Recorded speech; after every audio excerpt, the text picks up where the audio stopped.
ఒకప్పుడు జర్నలిజం అంటే ఒక రెస్పెక్ట్, జర్నలిజం అంటే సమాజానికి కనువిప్పు, జర్నలిజం అంటే ఒక గౌరవనీయమైన స్థానము, గౌరవనీయమైనది. కానీ ఈరోజు డబ్బు కమ్ముడుపోయింది. మళ్ళీ దేని విషయంలో, మిగిలిన ఏ విషయంలో కాదు, క్రైస్తవ్యం విషయంలో చాలా విషం జిమ్ముతా ఉంది. ప్రాబ్లం లేదు. ఎందుకంటే ఎన్ని రకాల తిప్పలు పడినా దీన్ని అడ్డుకోవటం ఎవడి వల్ల కాదు.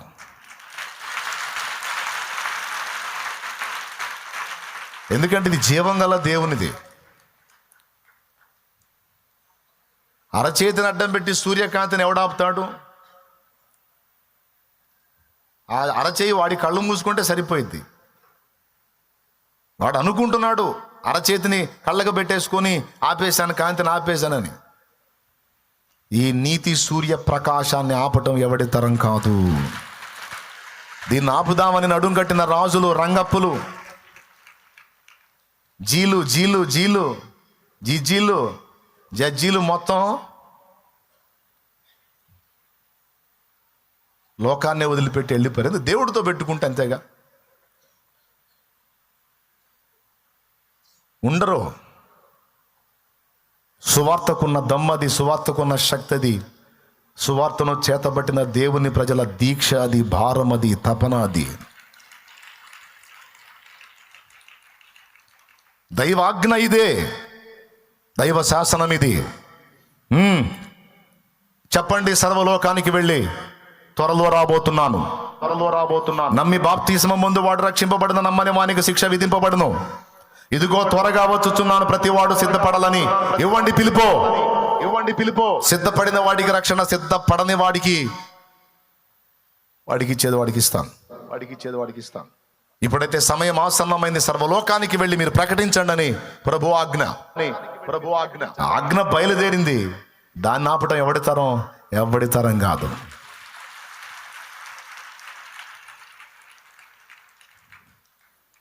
క్రైస్తవ్యాన్ని పాడు చేసేది, భక్తిని నాశనం చేసేది సుఖాలు.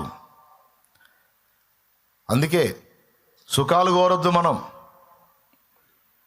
శ్రమానుభవమే మనకు సురక్షితం, అదే మన భద్రత. శ్రమానుభవంలో ఉన్నప్పుడు దావీదు గొర్రెలు కాసుకుంటూ ఎండకెండి వానకు దడుస్తా, అన్నుల చేత తృణీకరించబడతా, గౌరవహీనమైన స్థితిలో ఉన్నప్పుడు దీనుడై దేవుని పాదాలు పట్టుకున్నాడు. తర్వాత రాజు అయిన తర్వాత అన్ని సౌకర్యాలు వచ్చి అందరూ భజన చేయటం మొదలుపెట్టిన తర్వాత భక్తి కాస్త బలహీనపడిపోయి బాధ్యతలు విస్మరించి చెయ్యకూడని పొరపాట్లు అప్పుడు చేశాడు. సుఖములో చేశాడు కానీ కష్టంలో చేయలా. దావీదు అనేవాడు దెబ్బతింటే సుఖాల్లో దెబ్బతిన్నాడు కానీ శ్రమలో ఉన్నప్పుడు అగ్ని కెరటమే మండాడు. ఈరోజు నేను మీకు చెప్తున్న విషయం ఏంటంటే క్లియర్గా గుర్తించండి. ఈరోజు భారంతో మాట్లాడుతున్నాను నేను.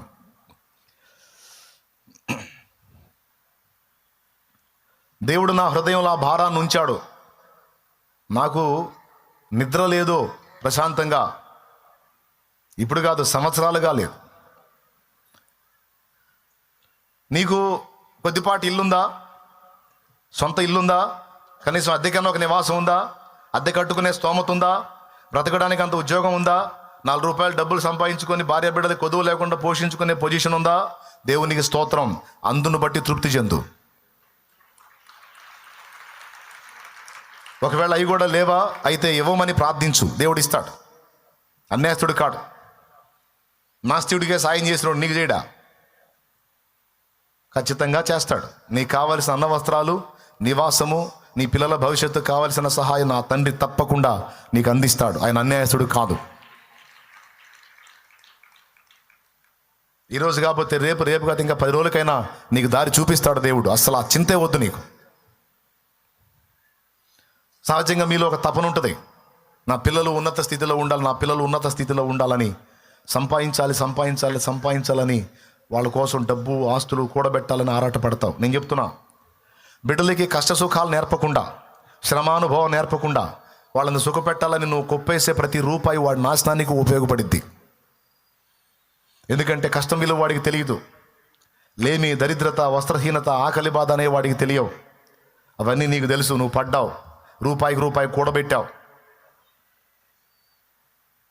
కష్టం విలువ నీకు తెలిసిద్ది, శ్రమ విలువ నీకు తెలిసిద్ది, డబ్బు విలువ నీకు తెలిసిద్ది. కానీ అప్పనంగా సంపాదించి పెట్టావు, తిరిగే వాడికి తెలియదు. ఫలితంగా వాడికి ఎక్కడలేని వ్యసనాలని అబ్బుతాయి. నువ్వు కష్టపడి రూపాయి కూడేసింది వాడి వ్యసనాల తగలబోసి చివరికి మధ్యలోనే పోతాడు. అందుకే చెబుతున్నాను, పిల్లల కోసం తండ్రులు కూర్చడం తప్పని నేను అనట్లేదు. కానీ కొద్దిగా పిల్లలకి కాస్త లేమి బాధలు, ఆర్థిక ఇబ్బందులు, శ్రమానుభవాలు, నువ్వెంత కష్టపడుతున్నావో, తల్లి ఎంత కష్టపడుతుందో బిడ్డలకు కాస్త అవగాహన కల్పించండి. ఒకవేళ నీకు సంపన్న స్థితి ఉన్నా కూడా కొంచెం మరుగు చేయి బిడ్డకి. కాస్త లేమిని చూపించు, కాస్త ఆర్థిక ఇబ్బందిని చూపించు. దేనికి తగ్గకూడదురా మనం అనే దరిద్ర పెంపకం పెంచవాకు. అవసరమైతే కొంచెం తగ్గాలయ్యా, మనం తగ్గించుకోవాలని తగ్గింపు నేర్పు. సాధ్యమైనంత వరకు దైవభక్తి నేర్పు, దేవునికి కనెక్ట్ చేయి. అప్పుడు నీ పిల్లల భవిష్యత్తు బాగుంటుంది. పిల్లలకి కొద్దిగా ఆర్థిక మాంద్యాన్ని చూపించండి. మీ కష్ట సుఖాలు వాళ్ళకి అర్థమయ్యేటట్టు మాట్లాడండి వాళ్ళతో. కాస్త వాళ్ళకు కూడా కాస్త సెగదగలియండి. నీ దగ్గర సౌండ్ ఉంటే ఉంది. లేమిగల్లో ఆల్రెడీ సెగ తగులుతూనే ఉంటుందిలే పాపం మధ్యతరగతి కుటుంబాలకి. సంపన్న కుటుంబాల సంగతి చెప్తున్నాను. నువ్వు సంపన్నుడు అని ఎచ్చులు పడి పిల్లలకి ఎచ్చులు నేర్పవాకు. తగ్గింపు నేర్పు, తగ్గించుకోవటం నేర్పు. కాస్త లేమి, డబ్బు విలువ అర్థమయ్యేటట్టు నేర్పు. ఒకటి. రెండవది భక్తి నేర్పు అంటున్నా. ధనం విలువ అర్థమయ్యేటట్టు నేర్పు. రెండవది భక్తి నేర్పు. అప్పుడు వాడు బాగుంటాడు, దీర్ఘాయుష్మంతుడు అవుతాడు. వాడి వల్ల సమాజం దీవించబడింది. కేవలం డబ్బుంటే చాలు వాడు సుఖపడతాడని డబ్బును మాత్రమే దృష్టిలో పెట్టుకొని తృప్తి లేకుండా సంపాదించే పనిలోనే ఉంటే నువ్వు వాడు బాగుండాలని సంపాదించిందే వాడికి అల్పమరణాన్ని, అల్పాయుష్కి కారణమైద్ది. వాడు పాడై నాశనం అవటానికి కారణమైద్ది. ఎంతమందికి అర్థమైంది? రైట్. మరేం చేయాలి? దేని మీద దృష్టి పెట్టాలి? వినండి. నీకు అన్న వస్త్రాలు ఉన్నాయి, నివాసం ఉంది, ఏదో కొద్దిపాటి జాబ్ ఉంది, ఏదో పని ఉంది, ఇల్లు జరుగుతుంది, ప్రాబ్లం లేదు, అంతటితో తృప్తి చెందు. కానీ దేవుని పనిలో, దైవ సేవలో, దేవుని కోసం బ్రతికే విషయంలో, దైవరాజ్య నిర్మాణంలో, దేవుని చిత్తం చేసే విషయంలో నీ జీవితకాలం తృప్తి చెందొద్దు.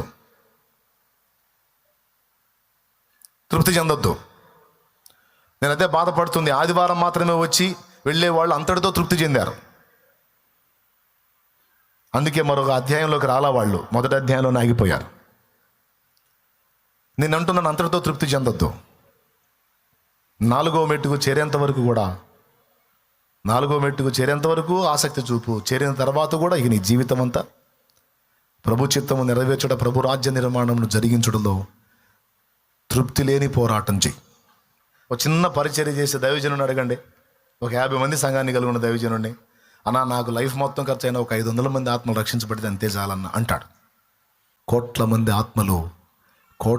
ఆత్మలు దుర్మార్గులు పన్నిన ఉచ్చుల్లో పడి విలవిలాడుతూ మత మౌఢ్యాల్లో, మూఢాచారాల్లో, గుడ్డి నమ్మకాల్లో, మూఢత్వంలో వాళ్ళు నాశనం అవుతూ ఇతరులను కూడా నాశనం చేసి శపించబడి శాపాలు అనుభవించి కన్నీళ్ళే అన్నపానాలుగా బ్రతుకుతున్నటువంటి పరిస్థితుల్లో ఇటు భౌతికంగాను అంటే శారీరకంగాను, అటు ఆత్మీయంగాను నాశనం అవుతూ పాడైపోతున్న జీవితాలు ఎన్నో నీ కళ్ళ ముందు కనపడుతుంటే నువ్వు అల్పమైన భక్తి చేసుకుంటూ తృప్తి చెందుతావా?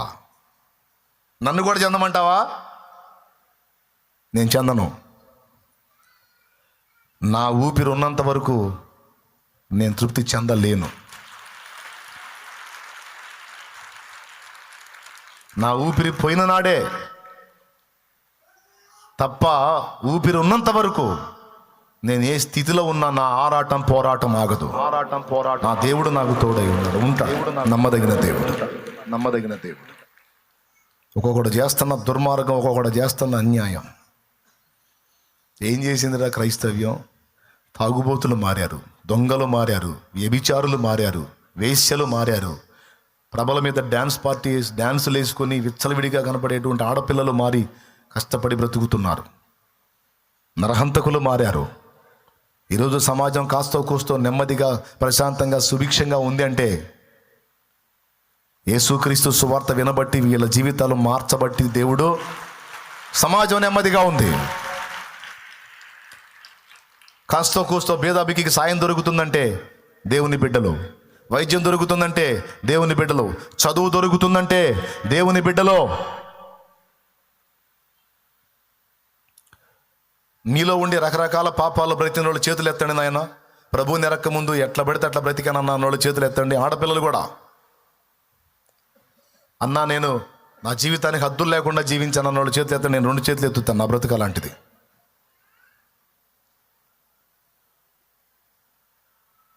ఇంకా 2 రోజుల్లో దేవుడు నన్ను దర్శిస్తాడనగా కూడా మందాగా నేను ఫుల్లుగా. చేతులు ఎత్తండి. అన్న నా జీవితాన్ని దేవుడు మార్చాడు, లేకపోతే నేను చాలా తేడా అన్న వాళ్ళు చేతులు ఎత్తండి. నేను 2 చేతులు ఎత్తా. కదిలించండి అట్లా. వీళ్ళందరూ సమాజంలో మార్పు చెందని వ్యక్తులుగా ఉంటే సమాజం ఎంత అల్లకల్లోలంగా ఉంటుందో ఒకసారి ఊహించండి. ఎన్ని కేసులు అయ్యాయి ఊహించండి. ఎన్ని జీవితాలు నాశనం అయ్యాయి, ఎన్ని ఆత్మహత్యలు జరిగాయి, ఎన్ని హత్యలు జరిగాయి, ఎన్ని కుటుంబాలు రోడ్డును పడాయి, ఎన్ని జీవితాలు నాశనం అయ్యాయి. ఎంతమంది పసిబిడ్డలు అనాథలు అయ్యేవాళ్ళు, ఎంతమంది యవనస్తురాండ్రైన ఆడపిల్లలు విధవరాండ్రు అయ్యేవాళ్ళు. ఇవన్నీ ఆపిందిరా క్రైస్తవ్యం. ఇవన్నీ ఆపింది యేసుక్రీస్తు సువార్త.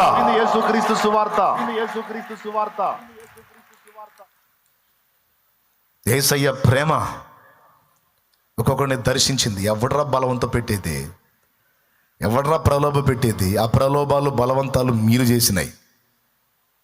భయపెట్టి బెదిరించి వెలేస్తాం, అలేస్తాం, ఇలేస్తాం, అట్ట చేస్తాం, ఇట్ట చేస్తాం, నానా రకాలుగా భయపెట్టి డబ్బులు ఇస్తామని ప్రలోభ పెట్టి బలవంతంగా మతాలు మార్చిన దుర్మార్గ చరిత్ర మీదే. క్రీస్తు యేసునందు ఉన్నవాడిని ఎవడు బలవంత పెట్టాడు రా. దేవుని ప్రేమ బలవంత పెట్టి. ఎవడో ఏదో ప్రలోభాలు చూపిస్తే కనెక్ట్ కావటం కాదురా. అవసరమైతే ఉన్నవాడిని తీసుకొచ్చి అక్కడ ఇచ్చి నాకు యేసు కావాలి అనేది రా దేవుని బిడ్డ. అది సువార్త. మరి ఈంతున్న కష్టాలైనా, కన్నీళ్ళైనా, కడగళ్ళైనా, బాధలైనా, వేదనలైనా, ఉన్నా లేకపోయినా, తిన్నా తినకపోయినా, ఊరు మొత్తం ఏకమై వెలేసిన యేసు చాలు అని బతుకుతున్నారు. ప్రలోభాలకు లొంగి మారేది నీ మతం. ప్రభు మాత్రమే చాలనుకుని వచ్చేది క్రైస్తవ్యం. అన్యాయపు మాటలు మాట్లాడుతూ అన్యాయపు ప్రచారాలు చేస్తున్నారు. వాళ్ళ మాటలకు తరతరాలుగా ప్రజలు మోసపోతానే ఉన్నారు. ఇన్నాళ్ళకి కనువిప్పు కలిగించడానికి తెర మీదకి వచ్చినటువంటి వ్యక్తుల్ని, భక్తుల్ని 4 విధాలుగా దొరికితే చంపటం, లేదా క్యారెక్టర్ని బ్యాడ్ చేయటం, వ్యభిచారులుగా చిత్రీకరించటం, సమాజానికి వ్యతిరేకంగా చూపించడానికి ప్రయత్నం చేయటం, సువార్తను అడ్డుకోవటం.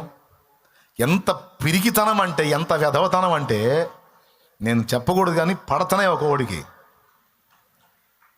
అంత భయం ఎందుకురా? బజార్లో సువార్త చెబితే నీకేంది కైకు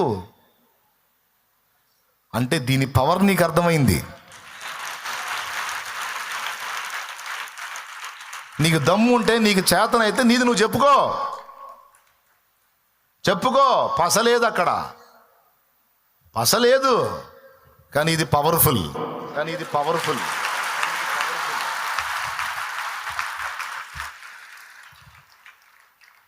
పసు ఉంటే నేనెందుకు వచ్చేవాడిని ఇటు? బుస్సు కాబట్టి ఇటు వచ్చింది. అది బుస్సు కాబట్టి ఇందులో వ్యవహారం ఉంది, పవర్ ఉందని ఇటు వచ్చాను. ఒక దేవుడనే అతని కటౌట్ ఎలా ఉండాలి? అతని వ్యక్తిత్వ సౌందర్యం, అతని ప్రేమ, ఆప్యాయత, అనురాగం, మంచితనం, పరిశుద్ధత, నీతి ప్రవర్తన, న్యాయవర్తన, యథార్థత, ఏ కోణంలోనన్నా చూడు పర్ఫెక్ట్గా సెట్ అయ్యేది యేసుక్రీస్తు ఒక్కడే. ఆ కటౌట్ ముందు ఎవ్వడు ఆగడు, ఎవ్వడు నిలబడంతే. అది ఎవరికి అందరి కటౌట్ అంతే. చూసుకొని దమ్ము, నీ ఓపిక దేవులాడుకోపోయి యేసు వంటి వాడిని ఒక్కడిని చూపించుకోపోయి. ఏ పాపము లేని పరిశుద్ధుడు పాపులను ప్రేమించి పాపమును ద్వేషించి ఆ పాపము నుంచి ప్రజల్ని విమోచించడానికి తన ప్రాణమును పెట్టి తన రక్తమునే క్రయధనంగా చెల్లించడానికి మహామహిమను వదిలిపెట్టి సామాన్యుడిగా భూమి మీద పుట్టి, రాజప్రాసాదాలు లేవు, రాజసింహాసనాలు లేవు, కిరీటాలు లేవు, కత్తులు లేవు, కటార్లు లేవు, బళ్ళాలు లేవు, గొళ్ళాలు లేవు,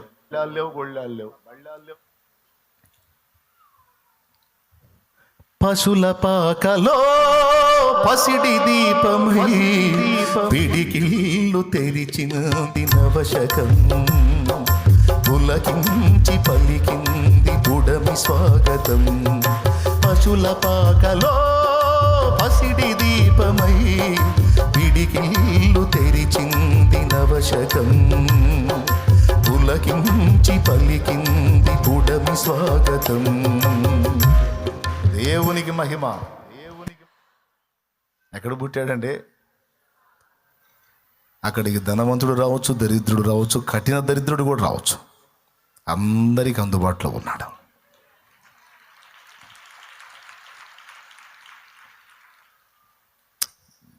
నేను చూశాను, వెతికాను, యేసు లాంటి వ్యక్తి ఇంకొకటి కనపడలా నాకు. ఎందుకు నీకు వీధిలో ప్రకటిస్తే భయం, బజార్లో కూటం పెడితే భయం? ఒకవేళ నీకు సౌండ్ ప్రాబ్లం అయితే చెప్పు, కొంచెం సౌండ్ తగ్గించుకోండి ఆయన అని తగ్గిస్తారు. Don't worry. ఇష్టమైతే నువ్వు, లేకపోతే తలుపులు వేసుకొని నీ చోప ఏదో నువ్వు చూసుకో.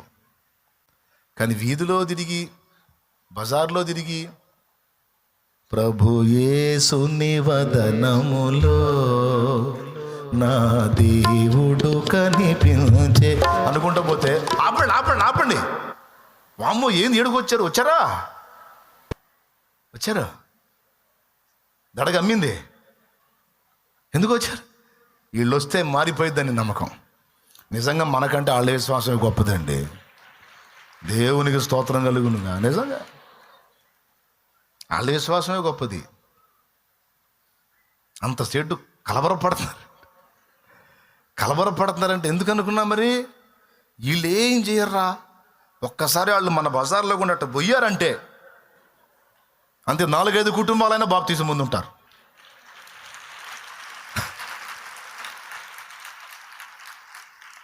ఇక ఈ 4-5 కుటుంబాలు ఈ బజార్ మొత్తాన్ని దారి చేయటమే దీక్షగా పెట్టుకుంటారు. ఆ విధంగా మనకు అన్యాయం జరుగుతుందిరా. మన తాగుబోతులు అందరూ మారిపోతున్నారా. మరి బార్ షాపులు ఎట్లా నడుస్తాయిరా? వేశ్యలందరూ మారిపోతున్నారా. మనం వ్యభిచారం చేయటానికి ఎట్రా? మన కాళ్ళు మొక్కి మన కాళ్ళు గడిగే వాళ్ళంతా మీకు మాకు తేడా ఏందని ప్రశ్నిస్తున్నారా. మన కాళ్ళకు దండం పెట్టేవాళ్ళంతా మనతో పాటు ఈక్వల్గా కూర్చుంటే ఎట్టరా? మన అయ్యగారులో రా,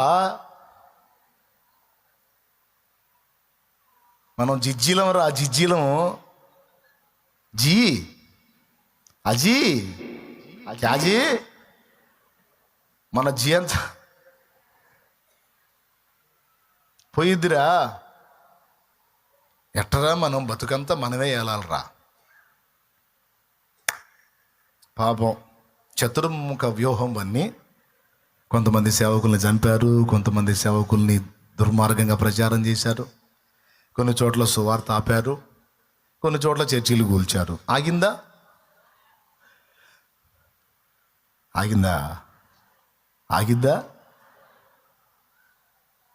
ఎప్పటిదాకా ఆగదు? రాకడ వరకు ఆగదు.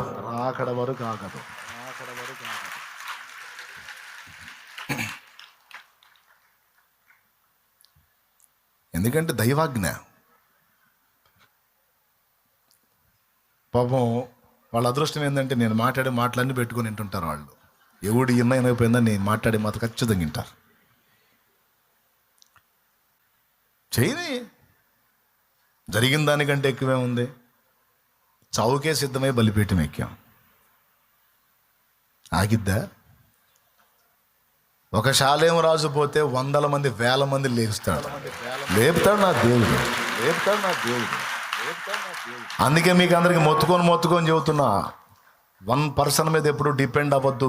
శాలేమన్న గొప్ప అనుకోవద్దు. మీరందరూ అలా తయారు కావాలి. మీలో ప్రతి ఒక్కడు కూడా ఒక ఫిలిప్పు లాగా, స్టెఫను లాగా, ప్రొకోర్ లాగా, నీకానోర్ లాగా, పౌల్ లాగా, తిమోతి లాగా, తీతు లాగా, కేఫా లాగా, యోహాన్ లాగా ఒక్కొక్కరు తయారు కావాలి. జరుగుతున్న దుర్మార్గాన్ని ఎదిరించాలి, ప్రశ్నించాలి.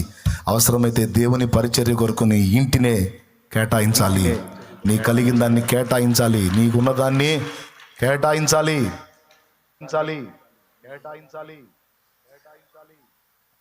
అన్యాయంగా వచ్చి నిన్ను ప్రశ్నిస్తున్న వాళ్ళని అందరూ ఏకమై నిలబడి తిరిగి ప్రశ్నించాలి. తిరిగి పందల్లాగా తోక ముడిచిపోయినట్టుగా చేయకూడదు. ఎదిరించాలి. నీ మతాన్ని నువ్వు ప్రచారం చేసుకో, నా మతాన్ని నేను ప్రచారం చేసుకుంటాను. ఎవరి విశ్వాసం వాళ్ళది. నీది నువ్వు ప్రచారం చేసుకోవద్దని ఎప్పుడన్నా ఆపామా? మమ్మల్ని ఎందుకు ఆపుతున్నావు నువ్వు?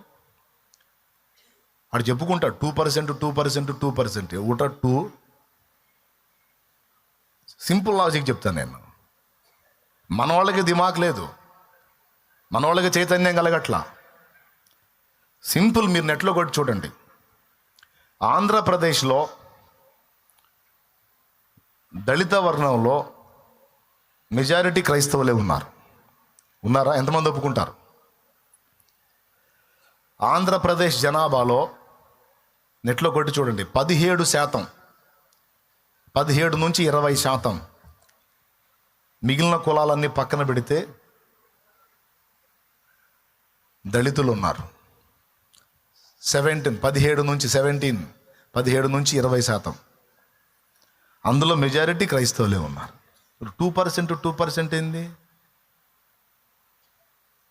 ఇకపోతే ఓసీలలోంచి, బీసీలలోంచి, ఎస్టీలలో నుంచి, మైనార్టీస్లో నుంచి దేవుని వైపు తిరిగిన వాళ్ళు ఇంకా అంతున్నారు.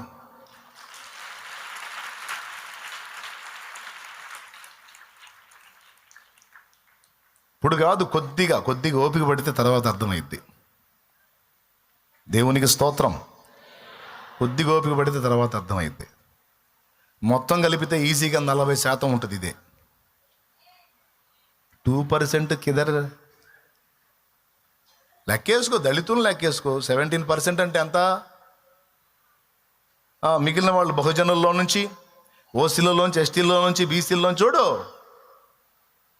ఇక్కడ కూర్చున్న వాళ్ళు చాలామంది అన్ని వర్ణాల నుంచి వచ్చిన వాళ్ళు ఉన్నారు. మొత్తాన్ని కలిపి కొప్పేస్తే 40% క్రైస్తవ్యం ఉంది ఆంధ్రప్రదేశ్లో. జస్ట్ ఒక ఆంధ్రప్రదేశ్లో. ఈ చైతన్యం మన వాళ్ళలో వచ్చిందనుకో, అప్పుడు శాసించే దమ్ము వస్తుంది అన్నమాట. రాజకీయ నాయకుల్ని ప్రశ్నించవచ్చు. ఆ టైంకి వచ్చి మన దగ్గరకు వచ్చి సలాం కొట్టి సరదాగా కాసేపట్ల చేయి వెళ్ళిపోయి వాళ్ళని ప్రశ్నించవచ్చు. అవసరమైతే మనం కూడా కొన్ని స్టెప్స్ తీసుకోవచ్చు రాజకీయంగా. కానీ సంఘటితం కావాలి, సమైక్యత రావాలి, అందరూ ఏక మనసులోకి రావాలి. జరుగుతున్నటువంటి దుర్మార్గాన్ని అడ్డగించాలి. వాడి భక్తి వాడు చేసుకున్నప్పుడు మనం అడ్డగించట్లా. మనం భక్తి చేసుకున్నప్పుడు వాడెందుకు అడ్డగిస్తాడు?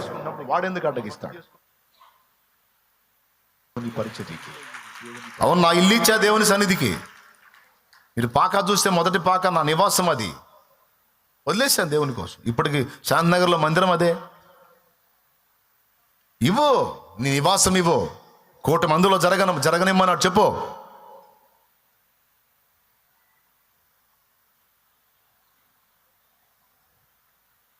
రాజ్యాంగం మనకిచ్చిన హక్కు. మనం కష్టపడి కొనుక్కున్న దానిలో మనం ఏమైనా చేసుకోవచ్చు. ఇతరులకు అభ్యంతరం. సౌండ్ పొల్యూషన్ అంటే ఎంత డీబీ ఇచ్చారో అంతవరకు మనం సౌండ్ మెయింటైన్ చేయవచ్చు. నీ భక్తి కార్యక్రమాలు మీరు చేసుకోవచ్చు.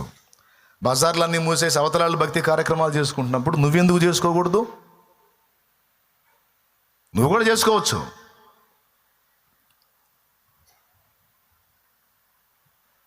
నలుగురు రాగానే మొత్తం 50 మంది ఉండి కూడా సైడ్ ఎటులాడు సర్దుకోవటం కాదు, పిరికి పందల్లాగా.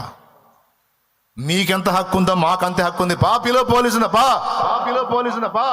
మాట్లాడదాం, వస్తాం. ఏం కూడా పెట్టండి, మా మీద కేసులు, మీ మీద కూడా పెడతాం. పండి, ఇద్దరికి న్యాయం చేయాలా. రాజ్యాంగాన్ని రెస్పెక్ట్ చేసేటువంటి పోలీస్ వ్యవస్థ. చెప్పండి, ఏం చెప్తారు? మా హక్కులు కాలు రాస్తున్నారు. మీ హక్కులు మేము ఎప్పుడు ఉల్లంఘించాలా, మీ హక్కులు మేము అభ్యంతరం పెట్టాలా, కానీ మా హక్కులు మీరు అడ్డగిస్తున్నారు. నువ్వు విదేశీ మతం, నువ్వు విదేశస్తుడు, ఎవడరా చెప్పింది? మా తాతది ఇక్కడ, మా ముత్తాతది ఇక్కడ, వాడి తాత ఇక్కడ, మా మూలాలన్నీ ఇక్కడ. నువ్వు ప్రకటిస్తున్న ఆ దిక్కుమాలిన మతం విదేశీ మతం. అది తీసుకొచ్చి ఇక్కడ రుద్దుతున్నావు. పురాతనంగా ఉందేంది? దక్షిణ భారతదేశంలో ద్రవిడ సంస్కృతి ఉంది. తీసుకొచ్చి నీ దిక్కుమాల మతం అంతా తీసుకొచ్చి పులిమింది నువ్వు. చరిత్ర చెప్పే విషయం ఇదే.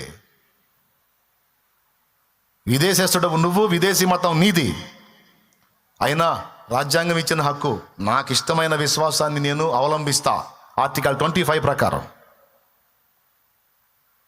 నువ్వెవడు ప్రశ్నించడానికి? నీకేం హక్కు ఉంది? ఏం హక్కు ఉంది ఇక్కడ ప్రకటిస్తున్నావు అంటే? నన్ను అడగడానికి నీకేం హక్కు ఉంది?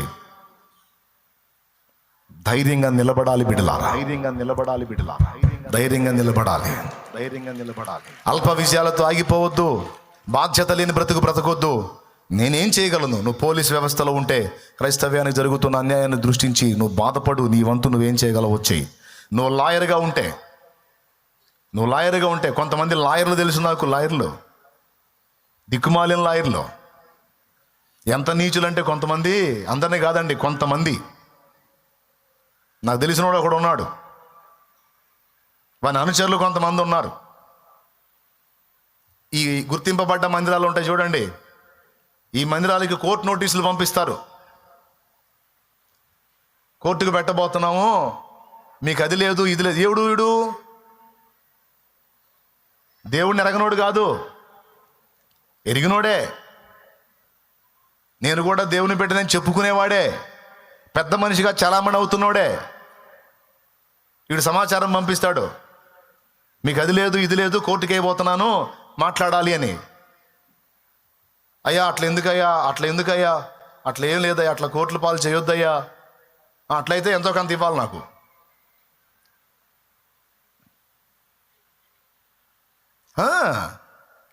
ఇట్టంటి సరుకు తయారైంది.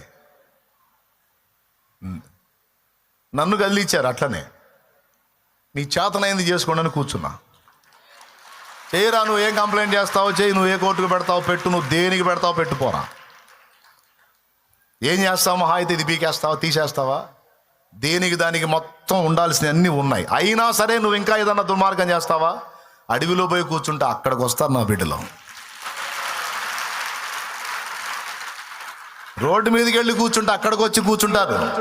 ఎవరు నాపుతావు? ఓ నువ్వేం చేస్తావు చెయ్యి. ఇట్లాంటి నీచులు తయారయ్యారు మళ్ళీ ఇందులోనే. అట్లాంటి దౌర్భాగ్యులు మారు మనసు పొందాలి. యేసుక్రీస్తు రాకడ సమీపమైంది. అలాంటి దౌర్భాగ్యుల కోసం ప్రార్థన చేయండి.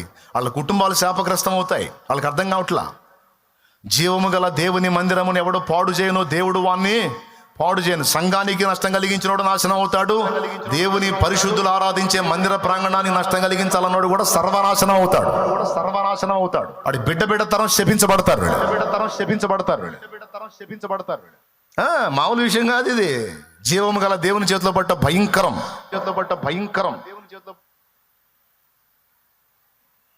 నీరో చక్రవర్తి అనేవాడు ఒకడు ఉన్నాడు, క్రైస్తవులను హింస పెట్టినోడు. మలద్వారంలో పడ్డాయి పురుగులు వాడికి. ఎక్కడ పడ్డాయి తెలుసా? మలద్వారంలో పడ్డాయి పురుగులు వాడికి. ఒక్క రకంగా చావులాడు విల తెచ్చాడు. దేవుని కోపం అంత ప్రచండంగా ఉంటుంది. ఎందుకు ఈ విషయాలు చెప్తున్నాను? మన వాళ్ళుగా మనం సంతోషించి అనుకుంటున్న వాళ్ళలో కొంతమంది ఇలాంటి దొంగలు ఉన్నారు. నేను అందుకే మందిరాలను బట్టి మనం అతిశయపడటం కాదు, మందిరాలను చూసుకొని సంబరపడటం కాదు.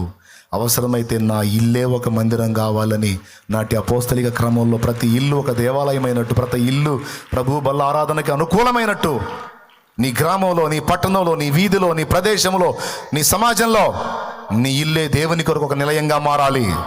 నీ కుటుంబంలో నువ్వే ఒక దేవుని పాత్రగా మారాలి.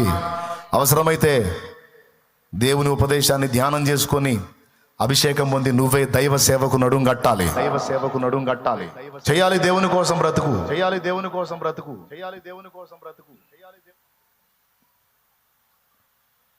దేవుని చిత్తం చేయడానికి, దేవుని కోసం బ్రతుకును సమర్పించడానికి జీవితాన్ని అంకితం చెయ్యాలి. ఇది సీరియస్ మ్యాటర్. ఎంతమందికి అర్థమవుతుందో ఏమో నాకైతే తెలియదు. నేను మళ్ళీ చెప్తున్నా, నీ అప్పులు, బాధలు, రోగాలు, సమస్యలు, ఇరుకులు, ఇబ్బందులు, వాటన్నిటి గురించి నువ్వు ఆలోచించొద్దు. నేను చెప్పిన దాని గురించి నువ్వు ఆలోచించు. అవన్నిటి సంగతి ఆయన చూసుకుంటాడు. నువ్వు ప్రభు కార్యాభివృద్ధి యందు ఎప్పటికీ ఆసక్తి కలిగి ఉండు, నీ విషయాల సంగతి దేవుడు డీల్ చేస్తాడు.